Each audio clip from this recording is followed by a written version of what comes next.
Yes, peace. How's everybody doing? Giving honor and praise to the creator and the maker of heaven and earth. So I want to go over a subject matter real quick. One of the things to let it be noted and understood is that you know that commonly used term, spare the rod, spoil the child. You notice that they never quote where it came from, but say it's in the Bible, but never show in any part of the Bible, the 39 books of the old or the 27 books of the new. They never show where it's at. It's because it's not in there. The terminology, spare the rod, spoil the child, it's not in there. So let that be noted and understood.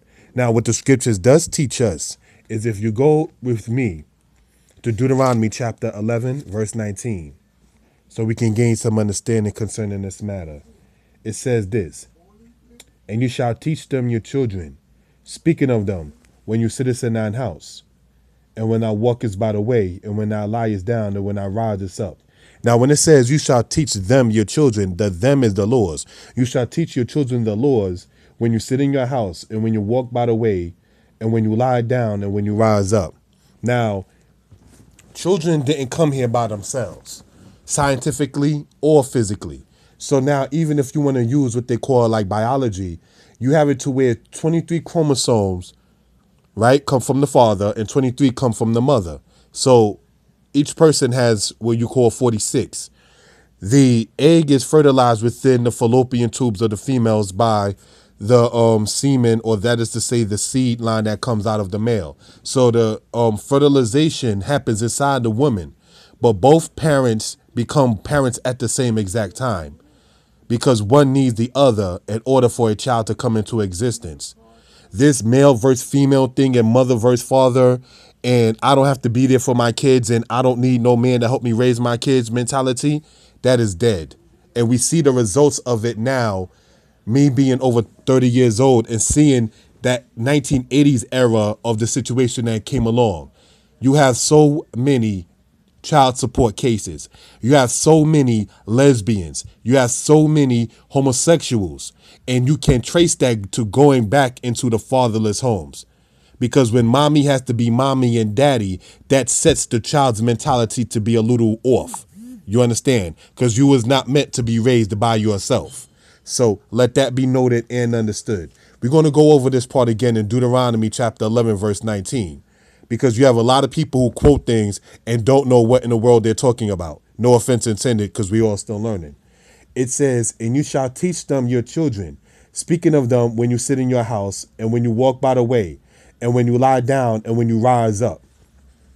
Now, when you go from there to read one of these laws that is talking about teaching your children, let's go to Leviticus chapter 19, verse 29. Do not prostitute thine daughter to cause her to be a whore, lest the land fall into whoredom and the land become full of wickedness. So a whore is a harlot. A harlot is a prostitute. Whether you're making money off of it or not, you're still prostituting yourself and selling yourself short, so to speak. These comes in different kinds of forms. Okay, we're going to play house. You don't have to be married to me, but we're going to sit there and act like a family. But you don't have to show any commitment. You don't have to sit there and quote unquote go before anybody. You don't even have to talk to my parents. A lot of the people you notice who sit there and present the case of saying, well, we don't sit there and deal with the wedding wing and we don't sit there and deal with certain things inside the Hebrew culture. They are the same ones who don't promote what the Lord does say, that you're supposed to go to the parents of the bride. Did you know that? Now, so some of the things you have to let it be noted and understood. The father gives his daughter away to a man. And when you go to Deuteronomy chapter 21, it speaks about the tokens of virginity.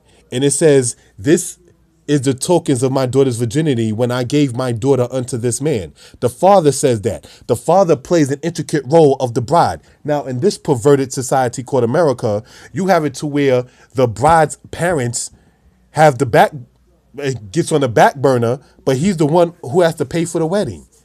That's ridiculous. I'm supposed to pay so that way my daughter can lose her virginity that night? I'm paying for that? No. You pay for the marriage by giving what you call a dowry. But in this perverted society, they will have us to sit there and think that well, a dowry meant that, they wasn't viewed in high favor. So now we see what this man has in his definition of high favor.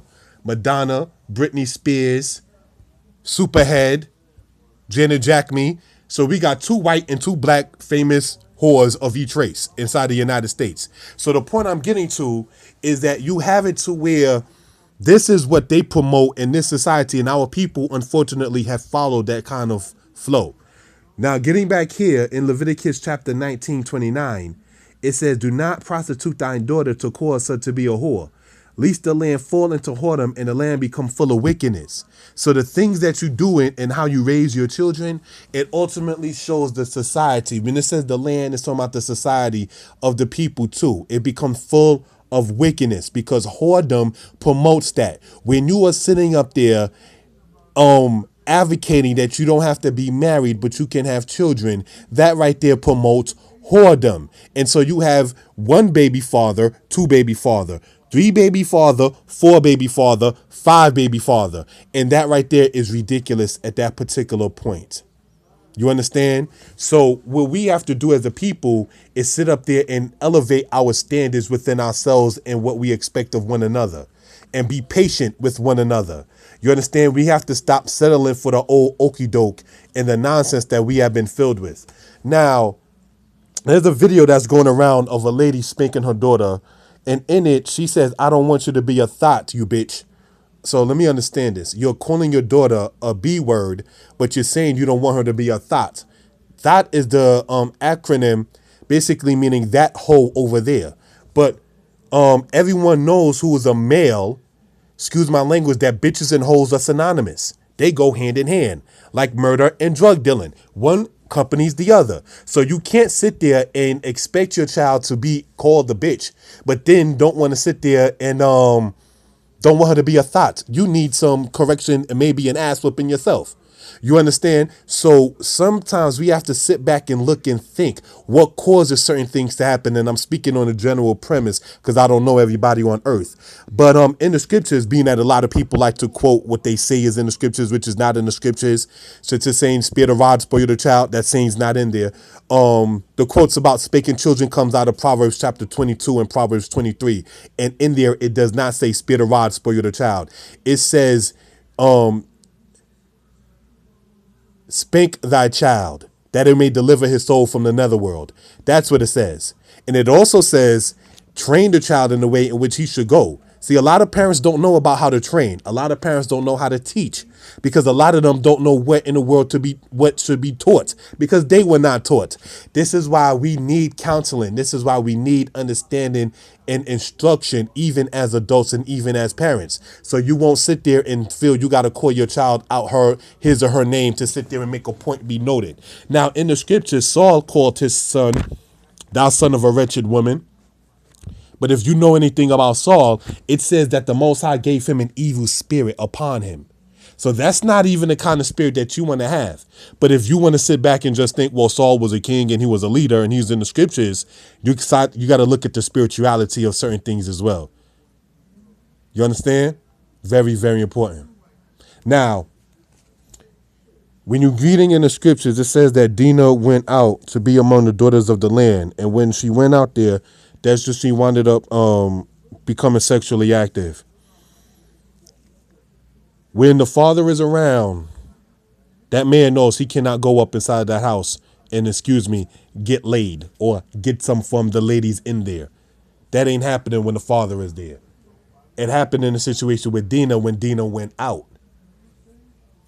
You understand? So that's why certain things has to be noted and understood for edification purposes. Fathers prevent whores. Fathers prevent thoughts. Fathers prevent prostitutes.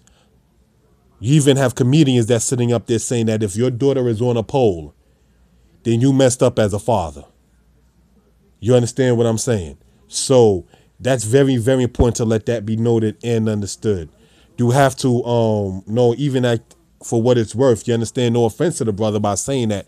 The brother Nas, he made a song with the lady Lauryn Hill. He's a rapper and she's a rapper as well. And in a song that they made called "If I Ruled the World," one of the lines in there that stood out to me that I like, it says, "More conscious of the way we raise our daughters." Men know whores, thoughts, bitches, the quick ass, you want some fast pussy. You get that from when the mother is the mother and the father. You don't get that when the mother and the father are both in the home doing what they need and supposed to be doing. You want to sit there and become a grandfather real quick? Don't be around your daughter.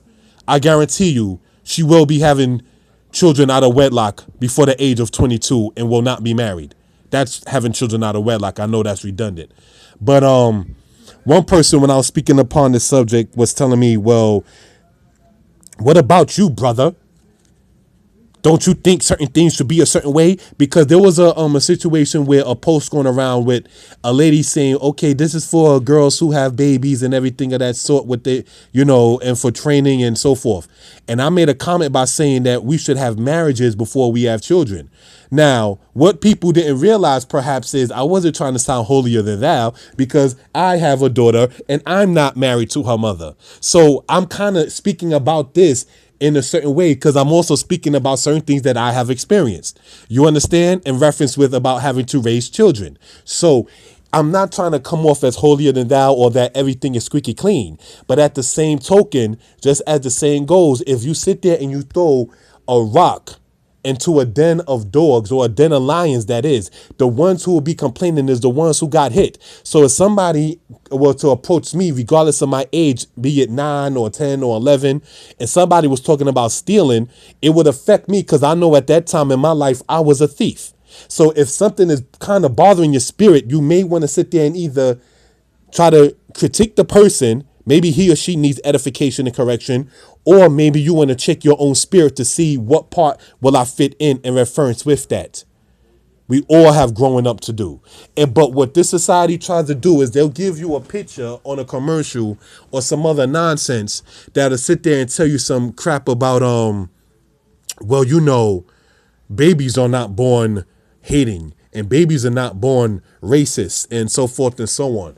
And this is not video right here is not the issue of race, but how you going to compare me as a grown man to a baby? I no longer wear Pampers or diapers. When I defecate, I know how to wipe myself. I know when it's time for somebody to gotta go and handle something. A baby will fold his or her legs up because they don't want to be put down when they're being held and comfortable, regardless of what the person has to do.